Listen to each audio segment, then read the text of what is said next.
അപ്പോൾ ഞാൻ എന്താണെന്നറിയോ ഈ ഭാണ്ഡക്കെട്ടൊക്കെ തൂക്കി വരുന്നത്, നമ്മൾ നാട്ടിൽ പോവാണ് കേട്ടോ. ഇങ്ങനെ ഇടയ്ക്ക് മാത്രം കിട്ടുന്നൊരു സന്തോഷമാണല്ലോ നാട്ടിൽ പോയിട്ട്. അപ്പോൾ ഞാനല്ല എല്ലാവരും നല്ല എക്സൈറ്റഡ് ആണ് കേട്ടോ. അപ്പോൾ പൊടി പിടിച്ചിരിക്കുന്ന ബാഗൊക്കെ തപ്പി പിടിച്ചെടുത്ത് പൊടിയൊക്കെ അടിക്കാനിട്ടാ നല്ല പൊടിയുണ്ട്. തുമ്മി ചത്ത് ഞാൻ. പിന്നെ ഞാൻ ഈ തുണിയൊക്കെ അലമാരി നിങ്ങൾക്ക് കാണിച്ചു തരാൻ പറ്റില്ല, അതേ മതിയാണ് അവസ്ഥ.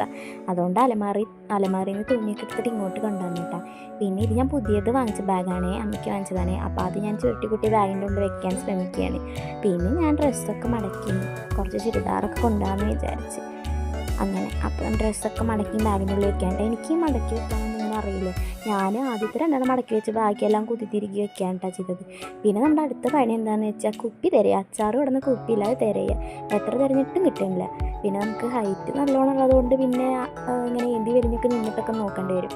അതിൻ്റെ ഇടയ്ക്ക് നല്ല തുമ്മലുണ്ട് കേട്ടോ. അവസാനം തിരഞ്ഞ് എനിക്കൊരു പാത്രം കിട്ടി. അതെൻ്റെ ആണോയെന്ന് എനിക്ക് ഡൗട്ടുണ്ട്. വേറെ ഒരെണ്ണം കൂടിയും കിട്ടി. അങ്ങനെ ബാഗൊക്കെ പാക്ക് ചെയ്തെല്ലാം ക്ലോസായി.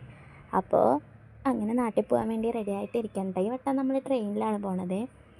എന്തൊക്കെ പറഞ്ഞാലും നമ്മുടെ വീട്ടിൽ പോകാമെന്ന് പറയുമ്പോൾ നമുക്ക് എന്ത് സന്തോഷമാണല്ലേ, നല്ല സന്തോഷമാണ്. അപ്പോൾ ഈസ്റ്ററായിട്ട് എല്ലാവർക്കും ലീവൊക്കെ കിട്ടിയില്ലേ. ഞാനപ്പോൾ ഈസ്റ്ററിനാണ് കേട്ടോ പോണത്. അപ്പോൾ 2-ാം തീയതിയാണ് പോണത്. അപ്പോൾ ഒന്ന് സബ്സ്ക്രൈബ് ആക്കിയിട്ട് പോട്ടാ.